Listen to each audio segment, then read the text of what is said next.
हाँ,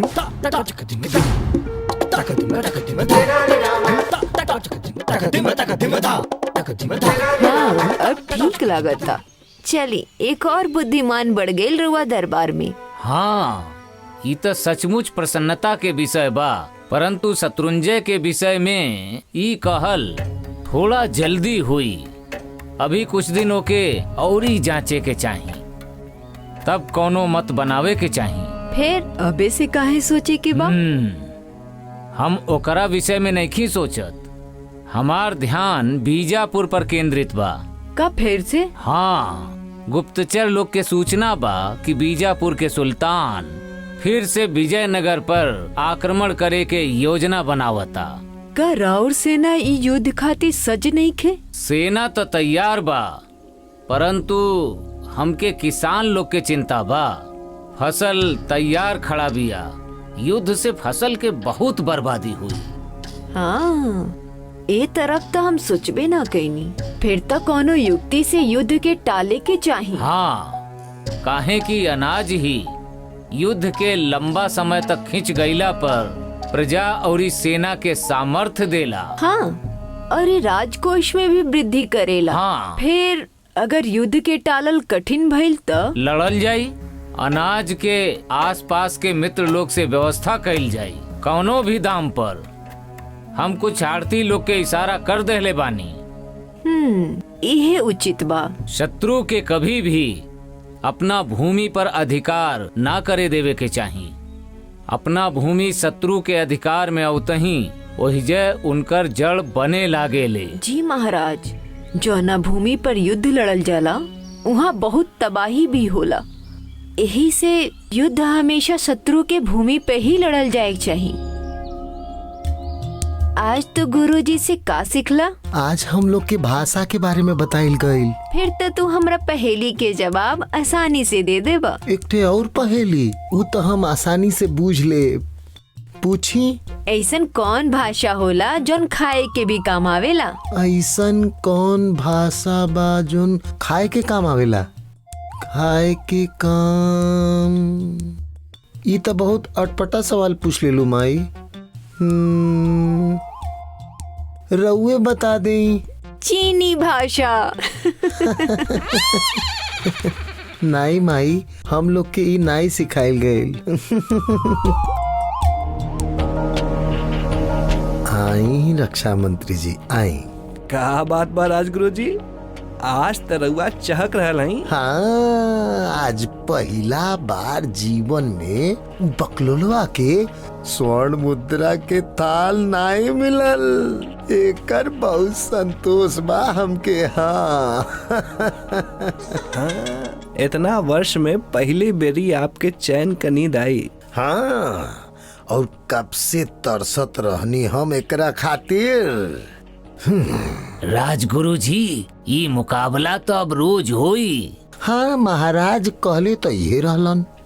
जब तेनलिया खुद के द्वारा पूछला जाए के आज्ञा मांग ले रहल। लेकिन अब काल के फिक्र करी, कल का पूछे के बा। हाँ, ये मुकाबला में हम लोग के हर प्रश्न के सही उत्तर देवे के बा, और सब ऐसन प्रश्न पूछे के बा जेकर उत्तर उ बकलोलवा दे ना सके।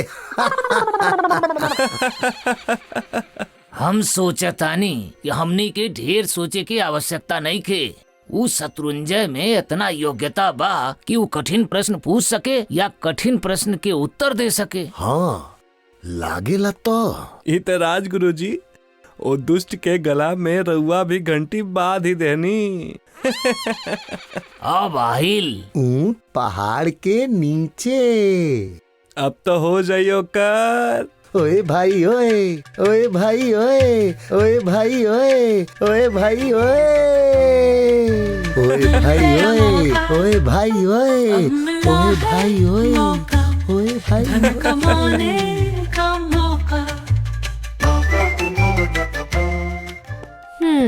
तो रउआ मुकाबला में आज पहली बार क्यों खड़ा भइल बा? हाँ, परंतु एगो उत्तर सही होखे से कुछ भी निश्चित होके ना कहल जा सकेला।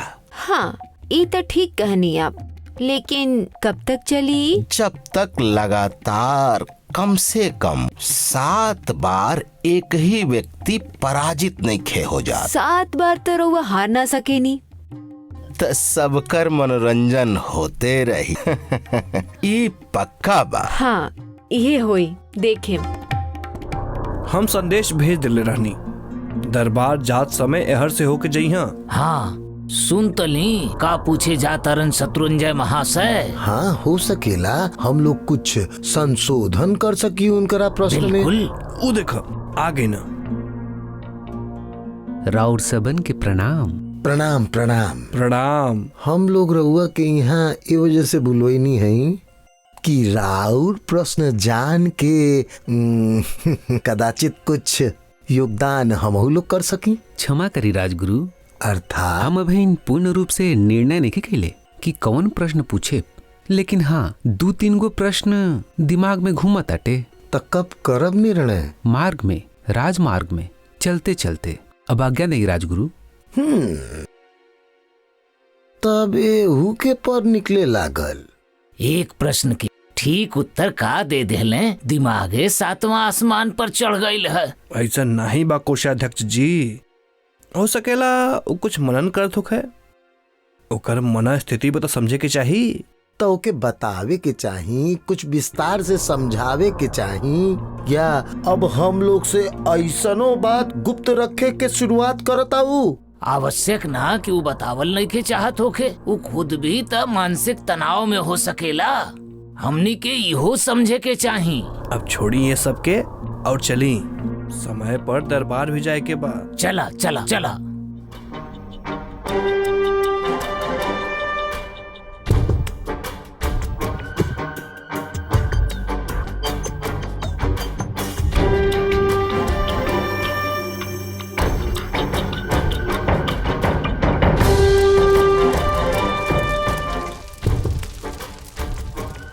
हमेशा के तरह आज भी राज्यसभा के कार्रवाई राजपुरोहित जी के प्रवचन से ही आरंभ कइल जाओ।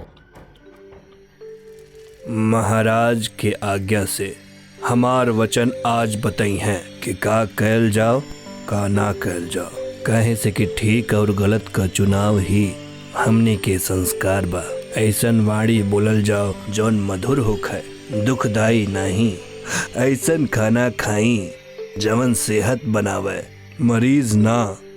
ऐसन शब्द प्रयोग करी जवन दोस्त बनावे, दुश्मन ना। ए प्रकार खर्च करी कि धन बढ़े, कर्ज ना। ए प्रकार सोची कि मनन होखे, चिंता ना। तर्क करी, क्रोध ना। ओ साधन से कमाई कि पाप ना होखे। जवन भी करी उमन सबकर भलाई सोची, खाली आपन नहीं। वाह वाह, अति उत्तम अति उत्तम। हाँ तो शत्रुंजय जी महाराज। आज आपके प्रश्न पूछे के बाद जी महाराज। तो आरंभ करी। महाराज हमार तेनालीराम जी से ई प्रश्न बा कि ऊ कौन प्रमाण पत्र बा जेके ऊ ना दे सकेले। वो प्रमाण पत्र जौन तेनाली ना दे सकेले। जी महाराज। प्रमाण पत्र यानी हो गईल होखला के सत्यापन। बड़ा दिलचस्प प्रश्न बा। हम सोचतानी ओकरा खातिर ई देखे के होई तेनाली के कि ओकरे अधिकार क्षेत्र में का आवेला और ई काहे। अब ई तो महाराज श्रीमान तेनालीराम जी के सोचे के बा। महाराज हम ई जानल चाहतानी कि ई प्रश्न और एकर उत्तर प्रत्येक व्यक्ति पर लागू होता अथवा खाली हमरे ऊपर। तेनालीराम जी ई प्रश्न और एकर उत्तर हर एक व्यक्ति खातिर बा। हम तक केवल राउर उदाहरण खातिर प्रयोग कैनी है। धन्यवाद। ई तो सच बा कि एक व्यक्ति के समझदारी के पहचान केवल ओकरे उत्तर से ही ना, बल्कि ओकरे द्वारा पूछल गईल प्रश्न से भी होखेला।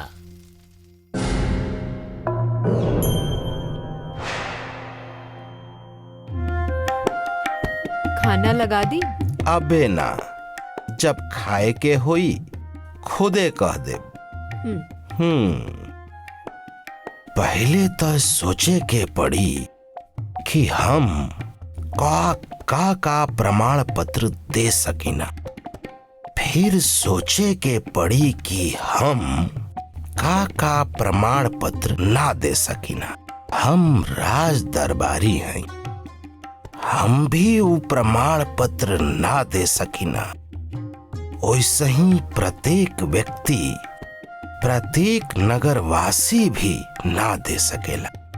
अर्थात केहू भी वो प्रमाण पत्र ना दे सकेला। कोनो भी व्यक्ति, एक व्यक्ति प्रमाण पत्र कब दे सकेला? जब वो ओइजा उपस्थित होखे। एकर अर्थ ई भइल कि एक व्यक्ति उस समय के प्रमाण पत्र तब तक ना दे सकेला जब तक वो ओहिजा होइबे ना करे। हाँ मगम्मा जी। खाना लगा द। महाराज, आज कोनो सूचना मिलल गुप्तचरन से? बीजापुर से? हाँ। हम मन बना ले बानी का जैसे ही सेना के तैयारी पूरा हो जाई हम दो तरफ से उन पर आक्रमण कर देव। ऐसे हमनी के किसान के फसल भी बच जाई, काहे कि हम मार्ग बदल के जाई। लेकिन तब तक बीजापुर के सेना और सतर्क हो जाई। यदि हमने के अबे आक्रमण कर दिया जाए तो? महारानी, युद्ध के तैयारी में समय लागेला। हम लोग भी कल परसों से आक्रमण नइखे कर सकेली। हाँ, उ रउआ अच्छे से समझ सकेनी। यदि युद्ध होखे तो जीतल आवश्यक बा। हारला में आपके गद्दी तो जइबे करेला, परंतु प्रजा के कई प्रकार के दुख झेले के पड़ेला और हम कबो ना होखे देव। हाँ, हम समझा तानी। एगो बात बताई महाराज, रउआ हृदय में इतना उथल पुथल चल रहल बा, फिर भी रउआ राज दरबार में विनोद कैसे कर लेनी? ये आवश्यक बा। आप का सोचेनी कि का हमनी के राज दरबार के एक खबर बीजापुर नहीं के पहुँचत? अच्छा। प्रत्येक राजा दूसरा राजा के राजसभा में कुछ गुप्तचर द्वारा सीधे अथवा कोनो मित्र राजा के माध्यम से पूरा जानकारी रखेला। फिर तो वो रक्षा मंत्री पर भी दृष्टि रखले हुई है सन। यही जे तो उपिट जालन। काहे? रक्षा मंत्री तो केवल दिखावा बा, वास्तविक बातचीत और निर्णय हमार सेनापति और इस सुरक्षा सचिव के होखेला। रक्षा मंत्री के कुछुओ पता ना होखेला। ई तो अच्छा चाल बा। प्रत्येक राजा अपना शत्रु लोग से अपना राज के विषय से संबंधित गतिविधि आवरण में रखेला। आज इतना गंभीर विषय लेके काहे बैठल बानी? आई रउआ के बतावत आनी कि शत्रुंजय कौन प्रश्न पूछलस। नहीं, आज नहीं। देश के सुरक्षा के बात करत करत विनोद के बात करे के मन नहीं खे। रउआ के का लगेला कि काल तेनालिया वो प्रश्न के उत्तर दे पाई? राजगुरु जी, रउआ कब से जानत पाई तेनाली राम के? इतना सम्मान से ओकर नाम? हाँ, चली ठीक बा। रउआ कब से जानत बानी ओ दुष्ट तेनाली राम के? आप इहो जाने नी, कमाल के खोपड़ी बा ओकर। राजगुरु जी, हमार मतलब ई बा कि आप तेनाली राम के हल्का में मत लेही। उस सालन नाकन चना चबोले बा रउआ के। हमार मतलब बा कि ऊ सालन हमनी के नाको चना चबोले बा। और आपके तो ऊ कितनी बेर चीर हमनी के उम्मीद पर पानी फेरले बा। हमनी के कितना योजना के ध्वस्त कैले बा। कहे कोषाध्यक्ष जी? हाँ, बात तो ठीक है बा। ऐसने में हमनी के बस ईश्वर से प्रार्थना ही कर सकीला जा। बस हम आज ईश्वर से प्रार्थना करब कि आज रात भर ओकरे सर में दर्द रहे ताकि वो सोच ही न पावे। हम तो ईश्वर से प्रार्थना करब कि ओकर दिमागबे खराब हो जाए, पागल हो जाए ऊ पकलोलवा, कुल्ली झगड़वे समाप्त हो जाए बस।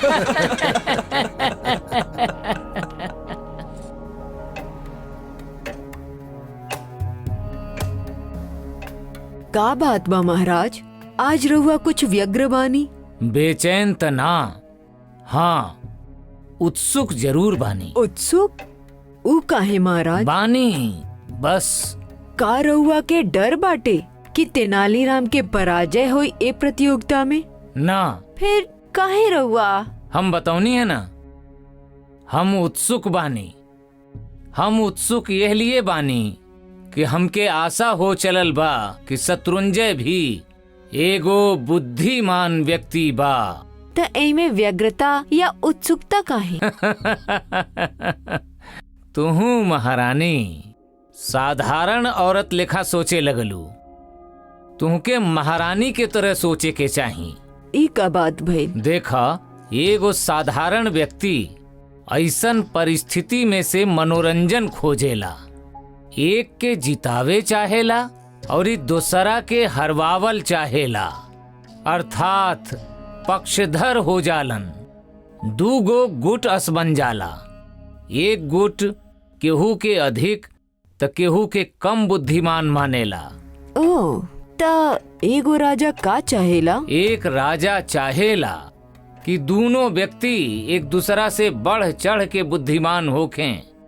जब एगो राजा के दरबार में गुणी, सर्वगुण और बुद्धिमान व्यक्ति के संख्या बढ़ जाले तो वो राज्य के प्रतिष्ठा मिलेला, वो राजा से गलती होखला के संभावना कम हो जाला और ये राज्य निरंतर प्रगति करेला।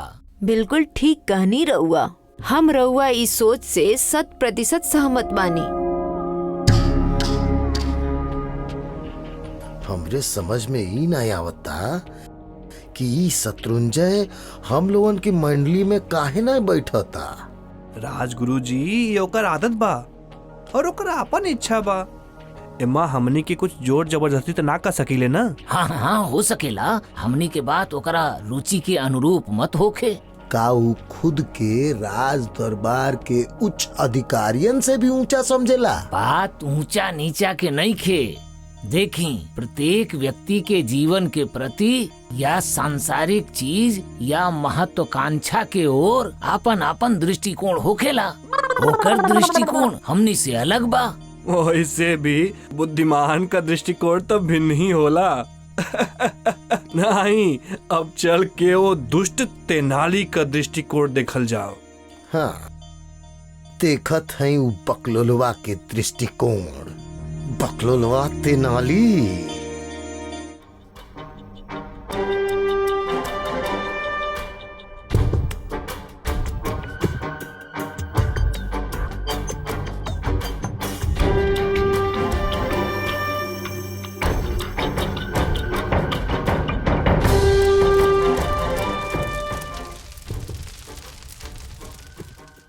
हमके आशा बा कि आज के दिन बहुत मनोरंजक होई। तो तेनालीराम जी, का आप उत्तर देवे के तैयार बानी? हम तैयार बानी महाराज। तो शत्रुंजय, आप एक बेर आपन प्रश्न दोहरा दी। काहे कि हो सकेला कि कल कोनो दरबारी ध्यान से ना सुन ले होखे। जी महाराज। तो आरंभ करी। महाराज, हमार तेनालीराम जी से ई प्रश्न बा कि ऊ कौन सा प्रमाण पत्र बा जवन ऊ ना दे सकेले? ऊ प्रमाण पत्र जौन तेनाली ना दे सकेले?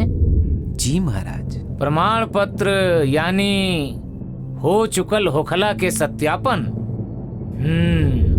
बड़ा दिलचस्प प्रश्न बा। हम सोचतानी ओकरे खातिर ई देखे के होई तेनाली के कि ओकरे अधिकार क्षेत्र में का आवेला और ई काहे। अभी तो महाराज श्रीमान तेनालीराम जी के समझे के बा। महाराज, हम ये जानल चाहतानी कि ई प्रश्न और एकर उत्तर प्रत्येक व्यक्ति पर लागू होता अथवा खाली हमरे ऊपर? तेनालीराम जी, ई प्रश्न और एकर उत्तर प्रत्येक व्यक्ति खातिर बा। हम तो बस राउर उदाहरण खातिर प्रयोग कैनिया। धन्यवाद। बिल्कुल सही, बिल्कुल सही। प्रश्न इहे रहे। तेनाली जी, का आप अभी उत्तर देवे के तैयार बानी? जी महाराज। तो उत्तर दही तेनालीराम जी। तर्क के जादू, शब्दन के जाल, पहेलियन के खेल, सबसे महाराज, शत्रुंजय के प्रश्न के उत्तर बा अपना पैदा होखे के प्रमाण पत्र। बिल्कुल सही, सही, बिल्कुल सही बा। काहे कि जन्म के प्रमाण पत्र त जन्म के समय उपस्थित चिकित्सक अथवा दाई ही दे सकेले, अथवा प्रशासनिक अधिकारी। बहुत खूब तेनालीराम, बहुत खूब।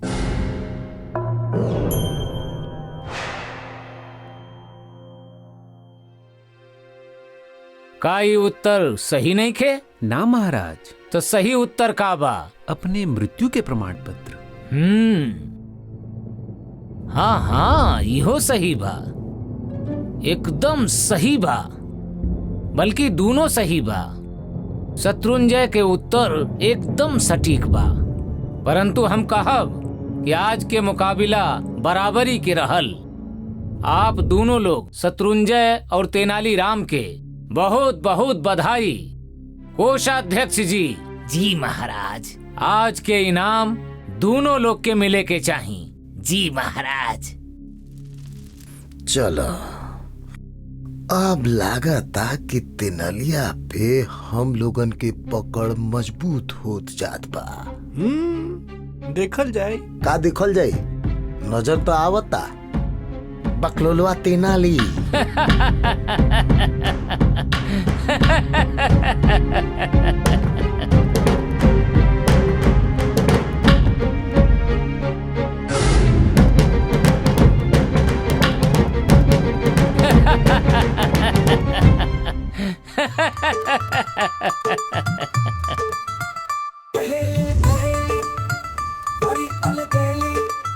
बातें रंग बिरंगी, खेलिए पहेली।